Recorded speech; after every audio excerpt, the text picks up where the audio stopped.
There's the audience. I'd like to thank the elders for coming over tonight, sharing the spiritual thought with us,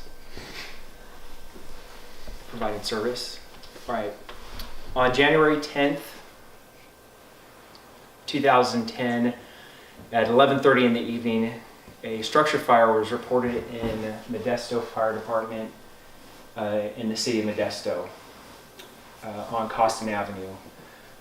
Crews responded to that address, and when they arrived on scene, the first unit on scene reported smoke coming from the garage and out of the eaves.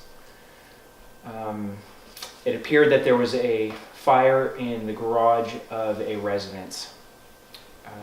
So the first engine company, they pulled a hose line off the engine.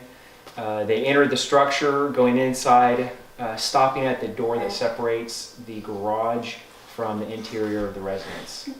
Simultaneously, there was a truck crew that was making their way to their roof in preparation to cut a ventilation hole. A ventilation hole is very similar to what a chimney does for a fireplace. It allows all the hot smoke and gases out of the fireplace. As the crews were on the roof were getting ready to cut that ventilation hole, one of them reported that they felt a feeling of walking on a mattress, and then all of a sudden the roof fell out below them. They slid down into the seat of the fire in the most active area. Because of their training, the crews around them, but most importantly, their personal protective equipment, those firefighters were able to survive that accident and eventually return to work. I'm going to talk to you about the hazards that firefighters face at structure fires, the personal protective equipment that they wear, and how that protective equipment protects them.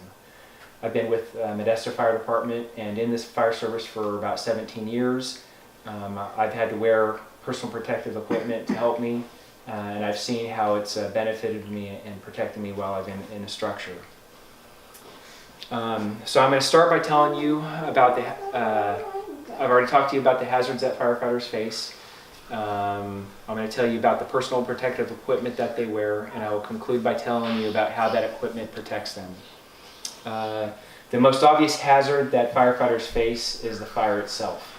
Now, when we think about fire, we think of it very simply, but it's actually a little bit more complex. There's 3 different types of heat that they face.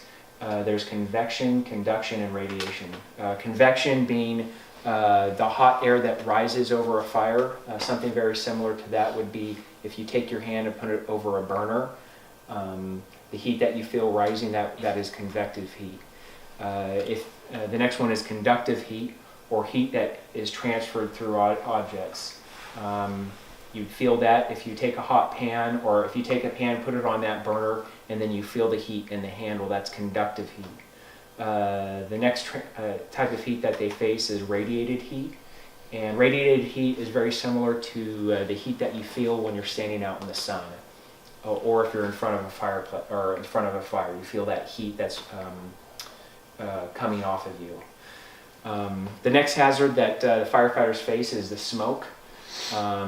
Fires produce enormous amounts of smoke. Most often people think that it's the fire that kills them. In reality, it's the smoke or breathing in that smoke that kills you before the fire or the heat. In the smoke, there's toxic chemicals, there's the products of combustion, as well as steam. All of those things can cause injury as well as death. When firefighters are working inside a structure, there's always a chance that something could fall on their head. There's things that are pulling down to say it needs, there's hazards of things falling on them. There's also other hazards of like nails, sharp objects, and things that can poke and tear them. So firefighters wear protective equipment, or PPE. It includes the coat, the boots, the pants, the flash hood, and the gloves. All of those are the PPE that they wear. So I need a helper. Okay. As you can see in this case, the boots are placed inside the pants. Go ahead and step in and get in. Pull up the pants and throw the suspenders on.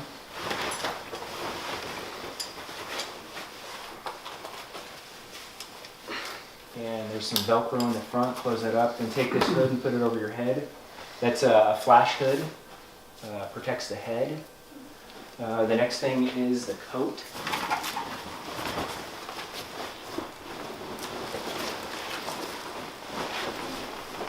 It's got a zipper in the front with Velcro. Go ahead and zip that up. Is this, it's not going to break.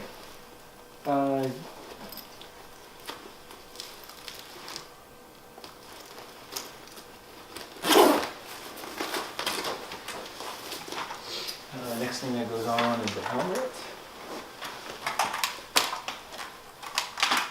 And then the gloves.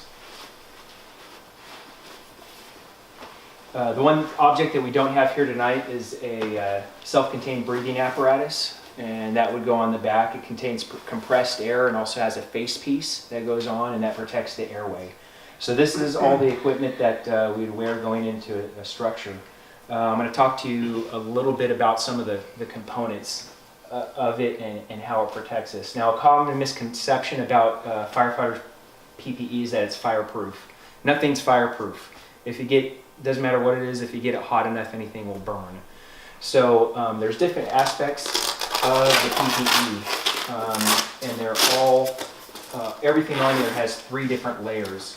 Now the first layer on this would just be the outer shell, and it's the part that you see on the outside.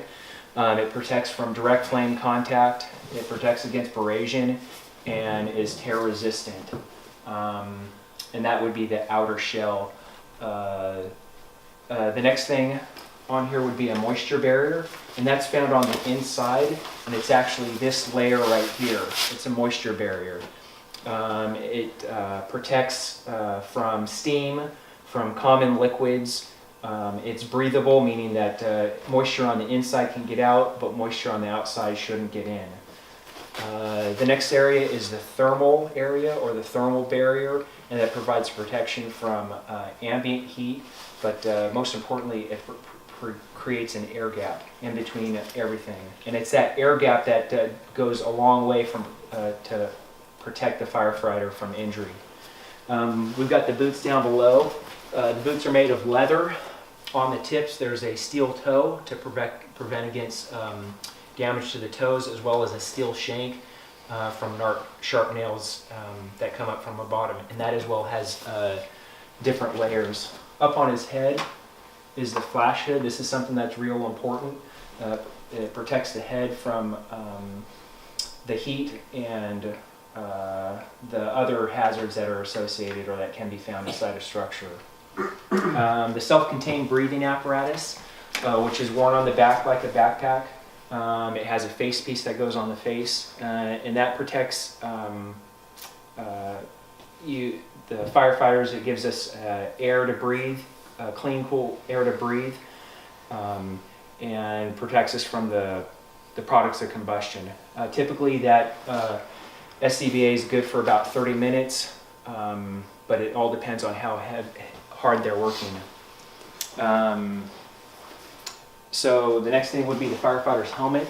Firefighters' helmets are constructed in different ways. This one happens to be leather, but it protects against falling objects and also protects the head from thermal damage. In conclusion, there are many hazards that firefighters face at structure fires, but the personal protective equipment that they wear protects them from those hazards. On January 10th of 2011, the PPE that the firefighters were wearing was put to the test. They experienced extreme damage during that incident when they were burned over, but because of the PPE that they were wearing, their training, they were able to eventually return back to work. Thank you for watching.